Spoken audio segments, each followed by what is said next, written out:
Welcome to our worship service this morning. I'm on the Board of Trustees. My name is Tony, and I just wanted you to know that Tina Woods is with us today, and we haven't seen her for a while. And there's a couple of other gentlemen here, and some people that may want to introduce themselves later during the service. Can you hear me now? Can you hear me? Sort of. Okay. All right. I said good. You're good. Okay. All right. Now. Good morning. My name is Sharon, and as part of the worship team, I have the pleasure of working with the folks who provide services for us. And today we have our previous minister, the Reverend Mellen Kennedy. And you may be wondering, wait, isn't there a rule that previous ministers have to wait 2 years before they're in touch with the congregation they've left? Well, that was our thought when Mellen left us the end of June. But we talked about it, and with the Board of Trustees, we agreed that, for one thing, we are not searching for another minister. We are happy to try this way of having our Sunday services without a minister. And Mellen and the congregation parted on good terms. So we agreed that that rule does not apply. And we are very happy to welcome Mellen as a guest minister in our pulpit. And we will have her from time to time. Mellen, we're so glad that you're here today. And now I will strike the bell.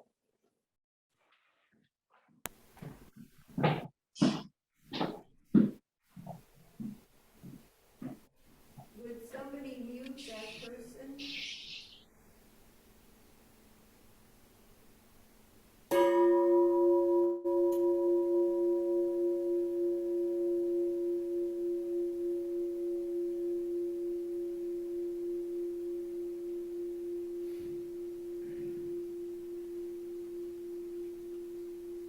Morning, everyone. It is truly a pleasure and a delight to be here with you this morning.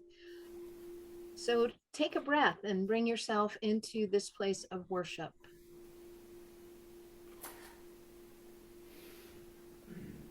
We bid you welcome who come with weary spirits seeking rest, who come with troubles that are too much with you, who come hurt and afraid. We bid you welcome who come with anticipation in your steps, who come with a happy heart, who come proud and joyous.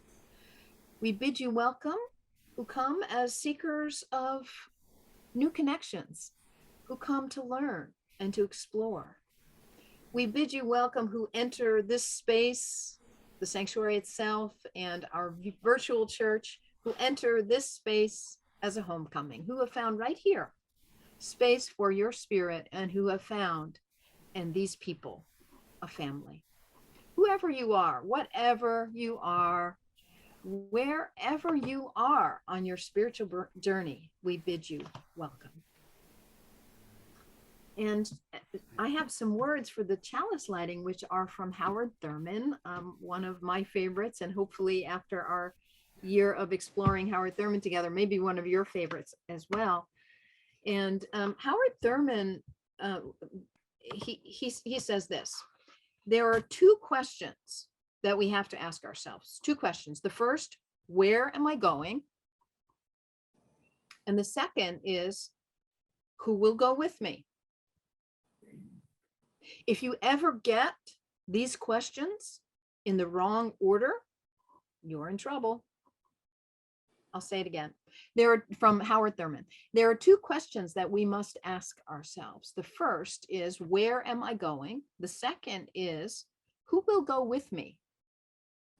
And if you ever get these questions in the wrong order, you are in trouble, says Howard Thurman. So with those words, we light the chalice and welcome to our time of worshiping together. We are in a time after the virus situation where many churches have been closed. A lot has happened. There's a lot of transitions. Some churches are having trouble finding their way back. What do we do? Do we do hybrid? Do we do Zoom? Do we meet only in person?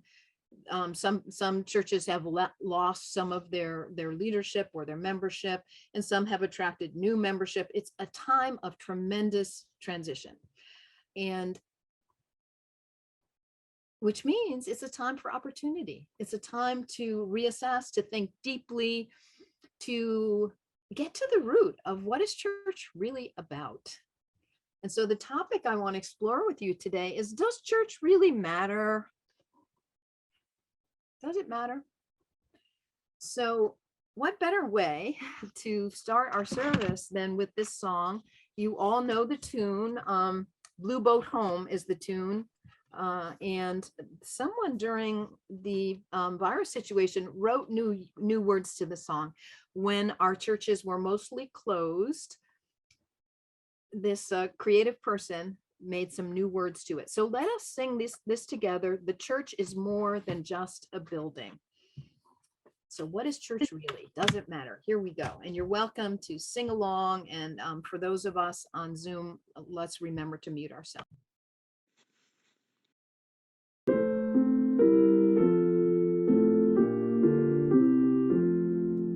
Church is more than just a building, more than wood or metal or brick.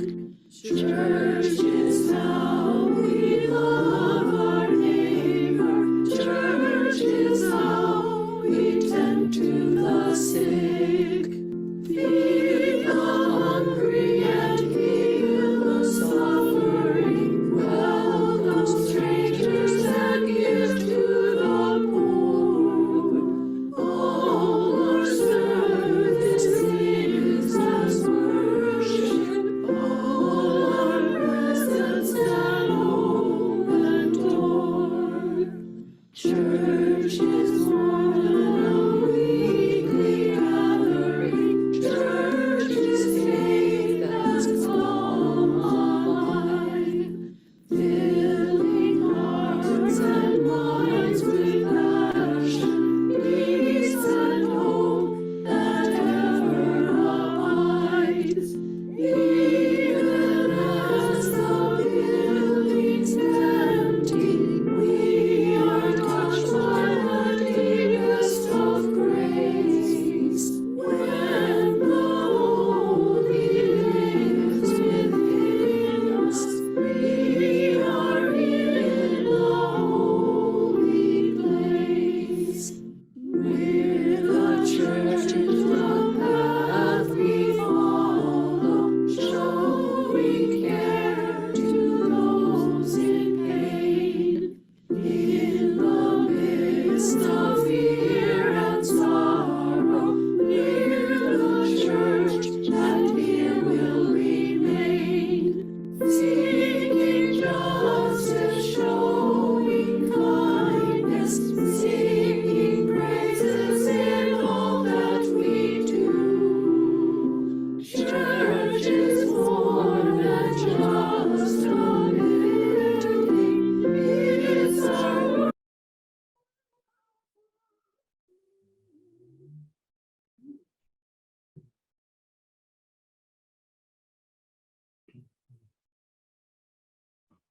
Church is more than just a building. It's our work for a world made new.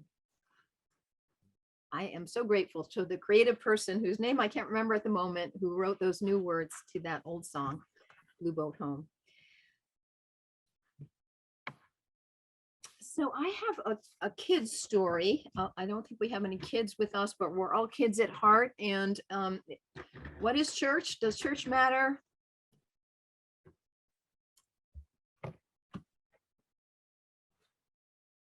as you probably heard, and if you're a kid or a kid at heart or have kids in your life, the whole virus situation was really, really hard on everybody, but it was really especially hard on kids.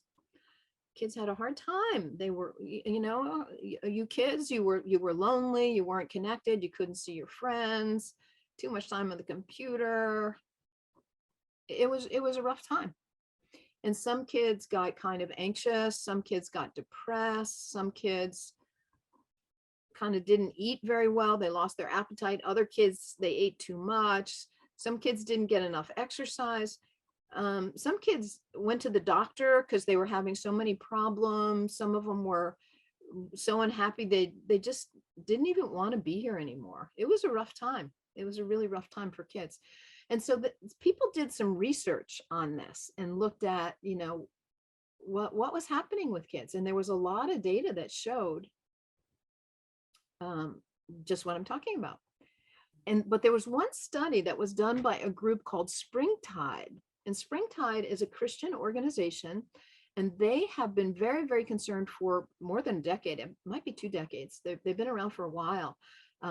They do really great work. And so they've been looking at kids, the well-being of kids, especially in relation to church and youth especially. So not so much little kids, but the teenager sort of those years.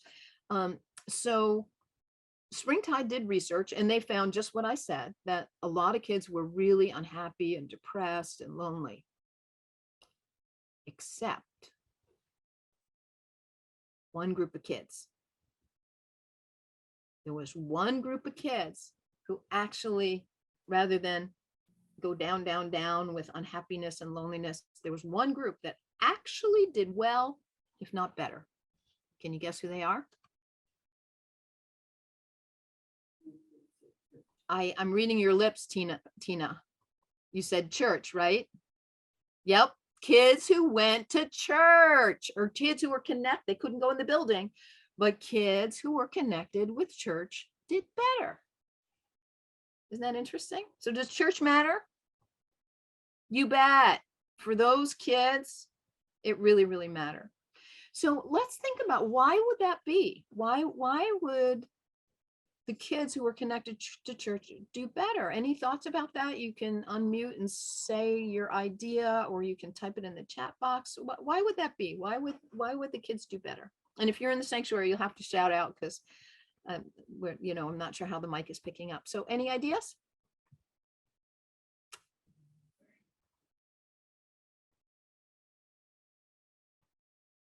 Lots of quiet.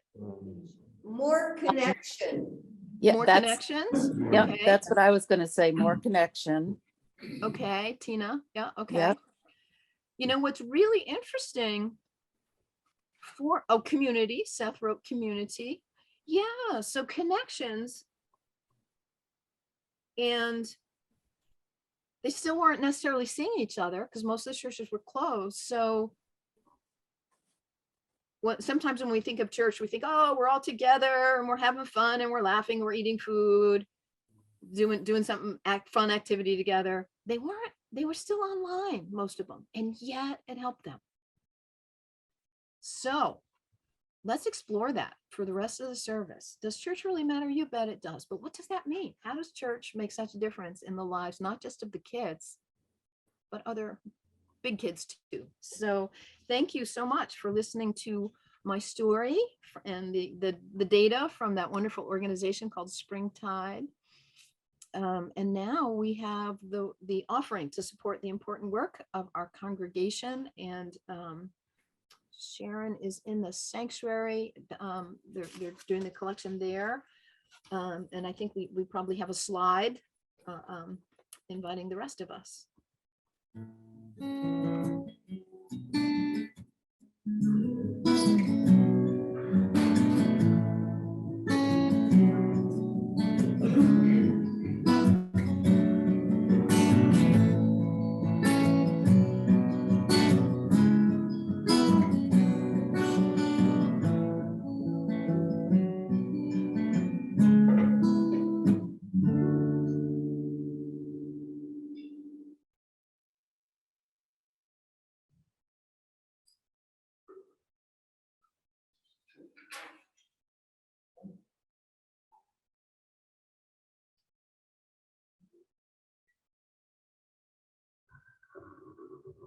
We have the pleasure of another song recorded by the choir. This is called Find a Stillness.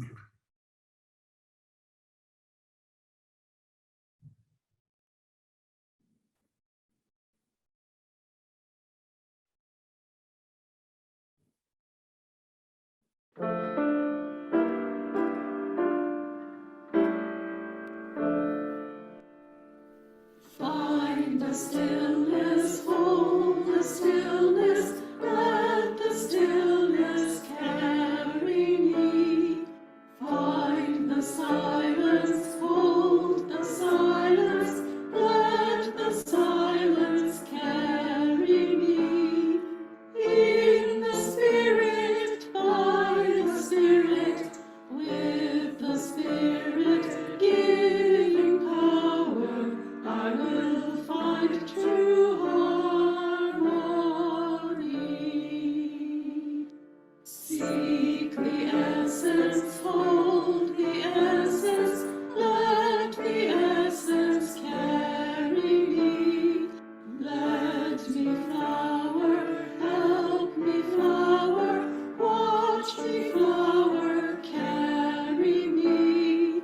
In the Spirit, by the Spirit, with the Spirit giving power, I will find true harmony.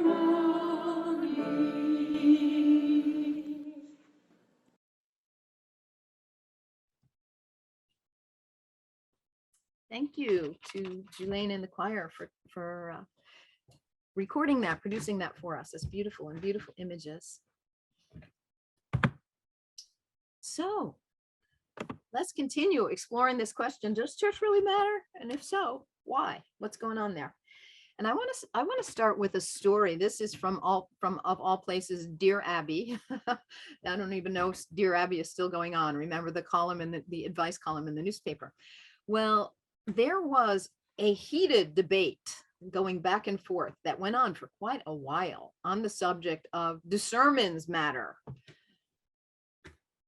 And some people were saying, I can't remember anything that was said in the sermon. It's what is it all? What a waste of time. And other people saying, oh no, but I remember a sermon that had a really interesting story in it, and someone arguing back, no, the churches are obsolete, we don't need them anymore. And somebody arguing back, oh, but I love to hear the music and the scripture readings. And just the argument went on until one letter stopped the whole discourse. And in this letter, a gentleman wrote and said, I am so fortunate. I have been married to my lovely wife for more than 20 years. And each night she prepares me a beautiful meal, delicious and healthy. And I could not tell you the menu from a single one of those meals, but I can tell you that without a doubt, without her cooking, without those meals, I would have starved. And that ended the argument of, do sermons really matter? At our best, our churches feed us, don't they? At our best, they feed us. Well, I am a minister, but I'm also a psychologist, so I like data. And so I want to share with you a couple of other points of data. I shared with you that research from Springtide, where that showed that youth who were connected with congregations during the virus situation did better on all kinds of measures. So this was one of my favorite things from the whole virus situation. A study that was done by Gallup. Remember Gallup poll? They do really excellent social science research. So they did a survey to see what was going on with mental health indicators in our country. And what they found was most of the mental health indicators were decreasing. in terms of wellness, and were increasing in terms of there was more anxiety, more depression, more suicidal ideation. And as you probably heard, and Will Hunter, I know you're here, you know this very well from your work day to day. There were long waits in the ERs. Long waits for doctors. People could not get in to see doctors. That's still going on. And if a person wants medication for a mental health issue, they are having a hard time even being seen. If the thought is this person is in such dire states, they need hospitalization, there's not enough beds. So you probably know all of this data. It's pretty bad what is going on in for our mental and spiritual, I would add, our mental and spiritual health in Vermont for sure, but in the country, nationwide. These are nationwide trends. So the Gallup poll looked at all this and found, sure enough, wellness decreasing and mental health negative indicators increasing, except one group, guess who? And not only were they not doing as bad, but they were doing better, regular church attenders. So during the virus situation, people who are regular church attenders actually felt better. I'm guilty of that myself. I say guilty jokingly. Yeah, I felt really, really stable and very contented. I love my work, and I love the churches that I have served. And rather than feeling, I felt honored to serve. And I know many of you who were on the team that I had the pleasure of working with felt the same. And so one more point of data. This comes from, during the virus situation, a survey of healthcare workers. And you know, they were on the front line, and to some extent are still being pressured because so many people have left the health field, that those who are remaining are carrying a tremendous load. So and I can't remember who did this study, but looking at the well-being of healthcare workers, same trend. They were doing really, really poorly. Mental health, stress, anxiety, depression, all of that, except one group, those healthcare workers who were connected with churches. So do churches really matter? Yes, they do. I say a resounding yes to that. And there's 3 points of data. I like triangulation. 1 point of data doesn't do it, right, Seth? Seth is a scientist. We need 3 points of data, triangulation, to get a strong picture. Anne Marie's giving a thumbs up to that too. Yeah. So, but what does that mean? What does that mean? So church really matters. It helps us not only not be as depressed, but for some of us, it actually helps us feel good, feel better, feel actually better, even in spite of really, really difficult situations like the virus situation we have been through. So I asked you in the kids' story time, why would that be? Community connection, for sure. I want to go back to what I opened with, which is that wonderful, wonderful quote by Howard Thurman. Do I have it memorized? I think I do. We have to ask ourselves 2 questions, he says. The first is, where are you going? The second is, who will go with you? And if you get the order wrong, you're in trouble. So where are you going? And who will go with you? So the who will go with you part, to the extent that you choose to be in a religious community, those are your companions on the spiritual path. Those are your companions through all kinds of life's challenges. So who will go with you? But Thurman says the most important question that should come first is, where are you going? Where are you going? What's your purpose in life? As we explored last year when we were working with Thurman, who says, Don't ask yourself what the world needs. Ask yourself what makes you come alive, and then go do it. Because what the world needs is people who have come alive. So what makes you come alive? Where are you going? What's your purpose in life? What's your intention? Where are you going? And then find the people who help you go there and get your order right. I know I have made the mistake in my life of reversing the order there, and probably you have too, of being with people who, enjoy your company, whatever. But then after a while, I realized they're going in a direction that isn't comfortable for me. And I've gotten led along into something that maybe makes me unhappy or confused or overwhelmed or not my best self. And I had gotten the order wrong. I chose my companions before I got really clear on where I was going, on my intention, my purpose in life. So, does church matter? I want to share with you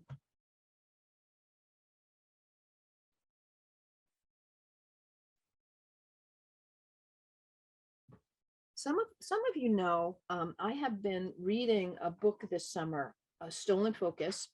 I had it right here. Where did it go? Oh, there we go. Stolen Focus. Why you can't pay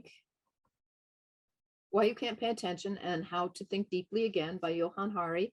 And I know Will Hunter is on the call, and Will is a big fan of Johann Hari because Johann has several other books about mental illness where he really gets to the core of mental illness in a way that is deeper than many other writers and thinkers. And he does the same here with this book, Stolen Focus. And some of us did a book group on this summer, and I preached on it a few times. And it's a wonderful book, and probably, I think it came out in January. It's one of the most important books I think that has been published this year, because he's diagnosing our situation, why you can't pay attention, that we have an attention crisis in our world and in our culture, where our attention is being grabbed constantly by our devices, right? We're constantly being pulled away. And what I said with that Howard Thurman asks, ask the question first, where are you going? What's your intention? What's the purpose of your life? And we are in a time where it's really, really hard for us to keep that focus. In his book, Stolen Focus, Johann Hari identifies 12 factors, of which our devices and electronic media is only one of them. There are many other devices that make it really hard to know, this is my purpose in life.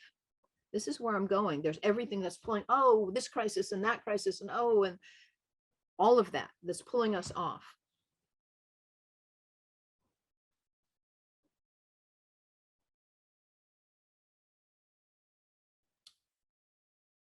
When church is at its best, it reminds us to ask that question. What's your purpose in life? And to live in line with that purpose.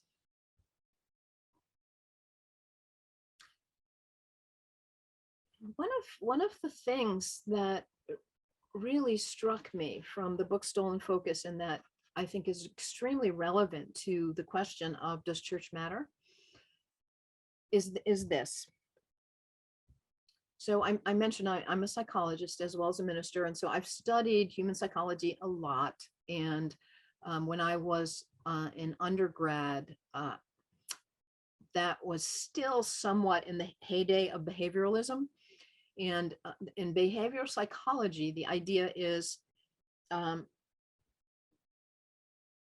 we're basically almost like automatons.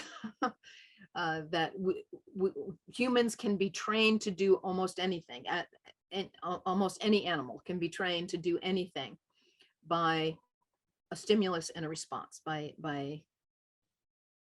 putting a stimulus there, and the human responds to it, and the human gets engaged. So it's a very low level of understanding of who we are as human beings. So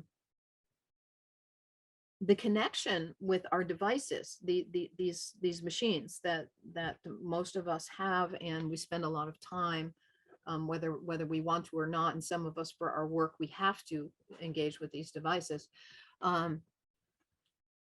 They are based on behavioral psychology, and the people who designed the machines study in-depth behavioral psychology, and basically they are wizards at manipulating our attention. That's their big investment in life. That one of their Bible texts that they use is called something like "How to Make Your Product Addictive." So your consumers cannot disengage from it. That's not the exact name of it, but it's something pretty close to that. And so the people who design these devices, that's what they do. They study human psychology, and they study how to manipulate your attention. And what they know from this is that the best way to manipulate human attention is through bad news, is through negativity, is through upsetting you. It's called the negativity bias. And in behavioral psychology, it's called the negativity bias, that as a human being, it's something within us that we look longer at the negative than we do at the positive. And this has been replicated, triangulated many times in many studies. People will look longer at an accident by the roadside than a beautiful tree. Even little babies will look longer at a scowling face, an upsetting face, than they will at a smiling face. So if you think about it, it makes sense. It's a survival mechanism. If there's something in your environment that might be dangerous, upsetting, or concerning, or troubling, you want to look at it and scope it out and figure it out. But this is not all of who we are. This tendency to look at the negative. And yet, the people who design these devices know this, and they on purpose feed us negative stuff to hook us, because they want to make money. And the way to keep you engaged in your device, the way to keep looking at stuff, not put it down, is to show you negative stuff, and they keep escalating it.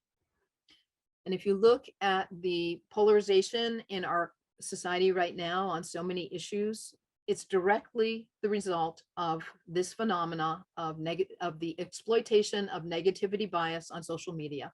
And again, there are studies. I'm big on data. There are studies to show this. There's even an inside study from Google, or is it Facebook? I can't remember which one. I think it was Facebook. An internal document that got leaked that showed, yes, indeed, oops, this is how we work. And we from within Facebook, we are actually making the world a worse place by hooking people through negativity and escalating people's sense of panic, anxiety, confusion, anger, overwhelmment. Basically, enragement equals engagement. So enragement, getting you upset, equals engagement, means you won't put the thing down. And that they want you to never put it down, because that's how they make money, and that's how they profile you. Surveillance capitalism, they are profiling you all the time. If you don't know that term yet, look it up. Surveillance capitalism. It's very important. Should be legal, should be illegal. It's not yet, but so here we are. We are living in a culture, in a world situation where we are being bombarded constantly and on purpose with negativity in order to hook us and upset us, so that we stay engaged, so they can make money on us. This is not hyperbole. This is the way. It's kind of crazy, but it is the way our economic system works right now, surveillance capitalism. So here we are, exploiting that fundamental thing of negativity bias within humans. So you have it, you have a negativity bias, I have a negativity bias. It's a thing. And they're exploiting that weakness inside our psyche to disrupt our entire life. The result, they're not doing it to disrupt, but that's the result of it.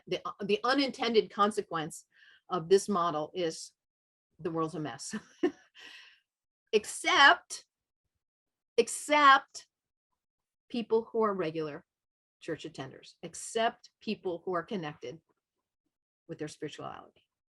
So I want to bring those two pieces together. What I just told you about stolen focus and the negativity bias in the earlier part of the sermon of does church really matter?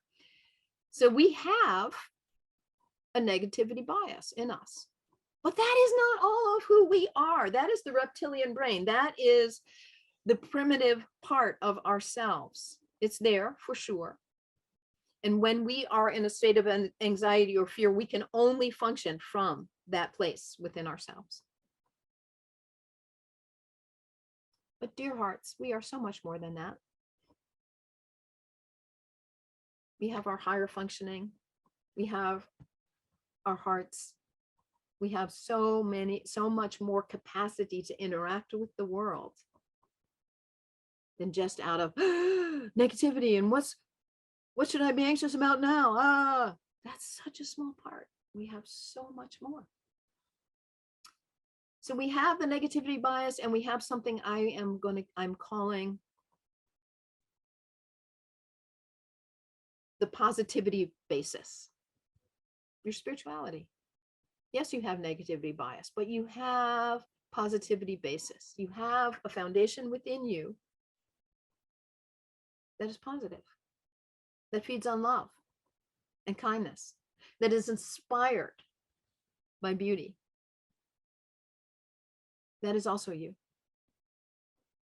So are you going to function from your reptilian brain, from that place of fear, from being hooked in with a negativity bias, or are you going to function from your positivity basis, from your spirituality?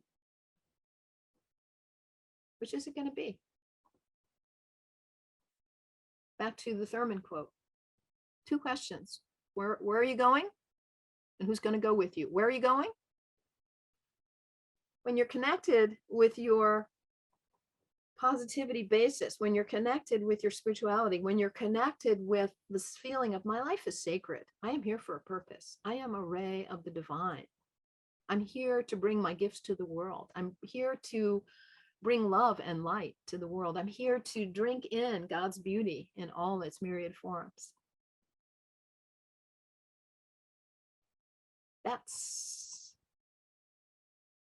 your positivity basis.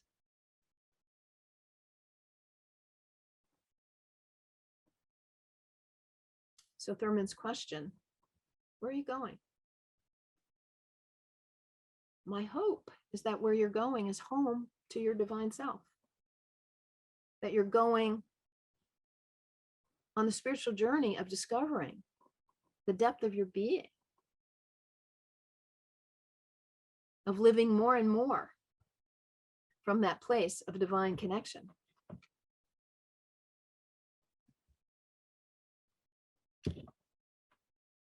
Where are you going?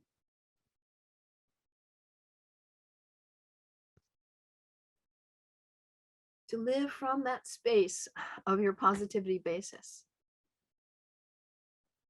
And who will go with you? The people who live like this. The people who know this. The people who are grounded in love.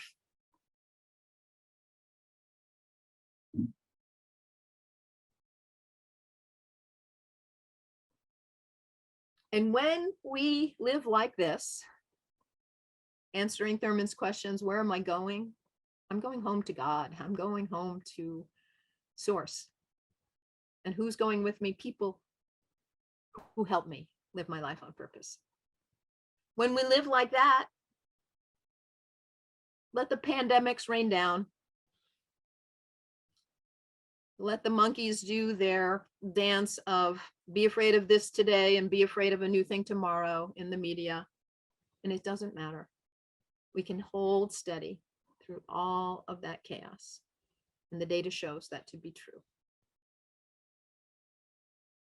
So more specifically, how does it work?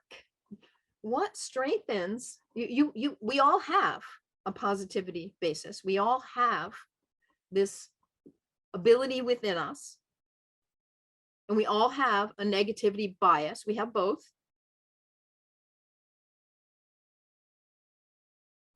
So how do we not get lost and lose our life in being consumed in the negativity bias and living in a state of anxiety and fear and depression and being one of those on the long list of the waiting room to get in to be seen by someone and getting a medication and that's one way.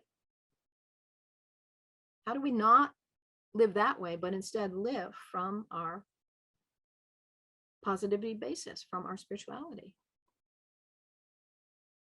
Yes, being in community with other people who strengthen us, but first and foremost, as Thurman said, know yourself. Where am I going? Answer that question from the depth of your being, not from the place of anxiety and reactivity, from that place of your being.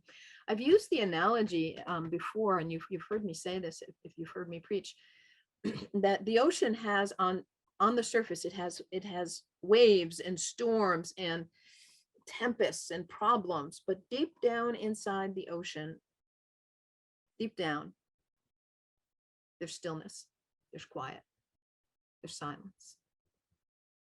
The same is true of you. If you stay on the surface, hooked into the negativity bias and all the negative news and the people around you who are getting you upset, it's a pretty stormy life. But you have, at that very same, always you have within you a silence, a stillness, a joy. You have your positivity foundation. So how do you connect with that? How do you connect with that?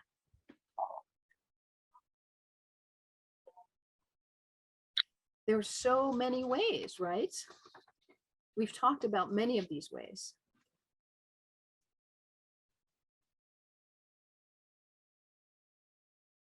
One of the first and most important things to do is to notice what's going on. Notice this negativity bias operating in the world all around you all the time. Notice the headlines that are trying to get you upset all the time. How many times have you seen the word slam in a headline? So-and-so slams so-and-so. Why can't it just say so-and-so disagrees with so-and-so? Wouldn't that be more civil? Notice how all around you, they're trying to hook you into the negativity bias and get you upset. Just notice that is happening. That's a really important first step. And then step back and choose. Am I going to read that article? Am I going to go down that line of thinking? Nah, I don't need that. It's mind pollution. It's heart pollution. It's body pollution. No, thank you. Don't need it. Instead, I'm going to choose to be around people who love, people who are civil, people who are kind. So how do we live not from the surface storms, but from that place of positivity bias? Your spiritual practices, whatever that is for you. We've talked a lot about gratitude practices. Start your day, end your day with gratitude, because gratitude is saying, the negativity bias keeps us hooked on all this stuff. And it's true. Yeah, there are car crashes happening. There are people dying. It's all true. But at the very same moment, there's beauty. There's kindness. For the car crash, there's the helpers who are on their way, bringing their skill and their love and their attention. And for all the problems in the environment, there are people who are working diligently, who are growing organic farms, who are rebuilding the soil, who are doing composting, beautiful things. So are you going to focus on all the anxiety and all the problems, or are you going to go deeper and be grateful for all the wonderful people who are composting? Are you going to be grateful for the trees that are right now creating? I'm looking out the window. There's beautiful green out there, the trees that are creating oxygen. I have a choice. And every moment I have the choice to be grateful for God's love and beauty and kindness and joy around me,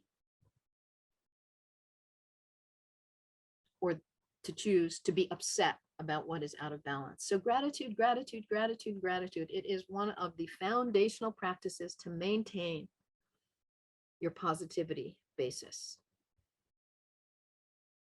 What else? Meditation, of course. Finding a stillness. We sang that middle song that we sang, find a stillness. You have the stillness within you, but if you stay up at the level of reactivity, you don't know that it's there. So you need a practice to bring you out of the chaos and the turmoil and the activity into calm and stillness. So what about your daily spiritual practice of meditation or prayer? For many, many of us, being in nature, it's very calming. And if you can't get out and walk at this point, at least sit and look, drink in the beauty of the trees and the gardens and whatever you have to lift you up from your window. And certainly do a digital detox, please. Turn off the media. It's meant to hook your negativity, right? That's the point of it. It doesn't have to be that way, but that's the way it's designed right now. Luckily, people are working on that level to change the laws and make it illegal to do some of the nefarious stuff that the computer designers are doing. I mean, there's a lot of good. I mean, we're here by Zoom, right? Some of us are being able to connect by Zoom.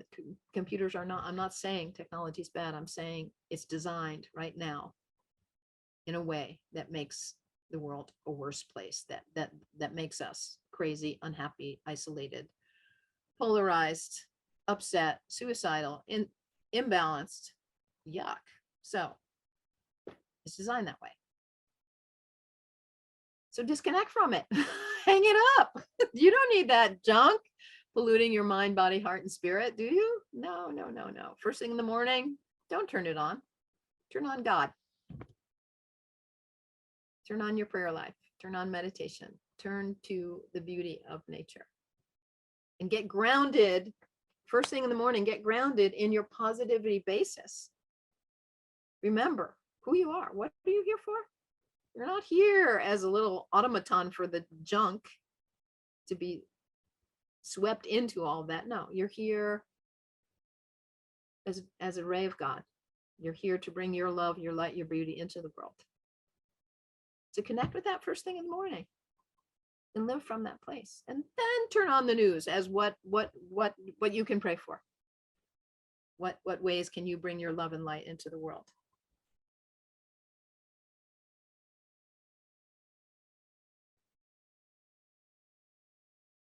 So do a digital detox.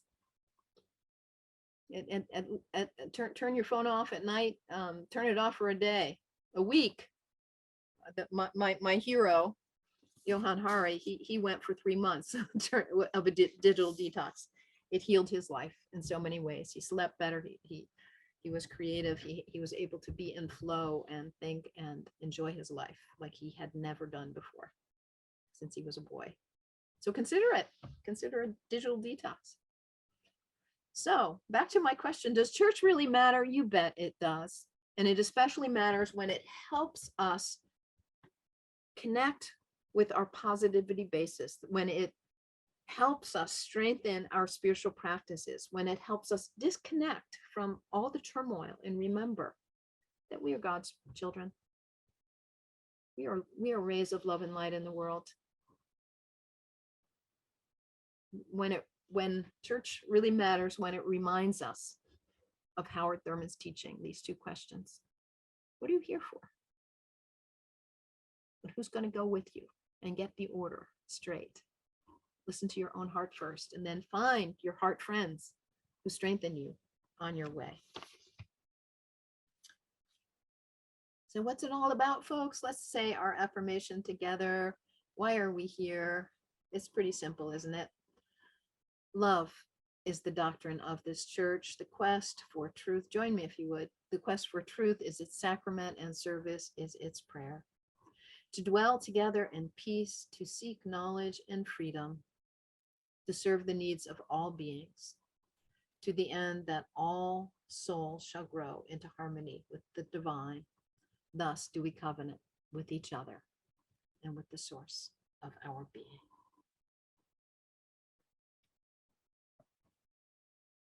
So, does church matter? You bet it does. And at its best, it helps us return home to who we really are. And it helps us answer Thurman's question. Where are you going? And who's going with you? So let us celebrate the power of church, mosque, sangha, spiritual community to help us come home to who we really are.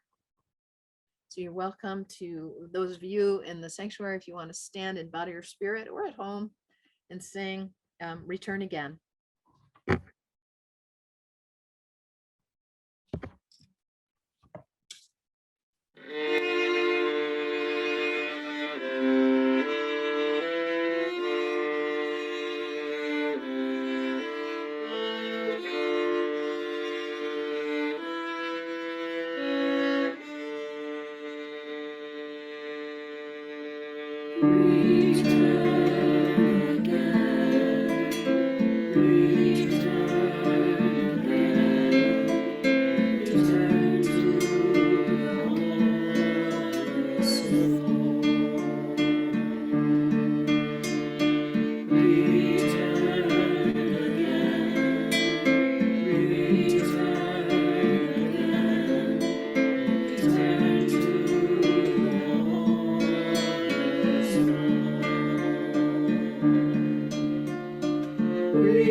Beautiful. Thank you to Julaine and the choir for producing that for us. It's gorgeous. So, through these closing words,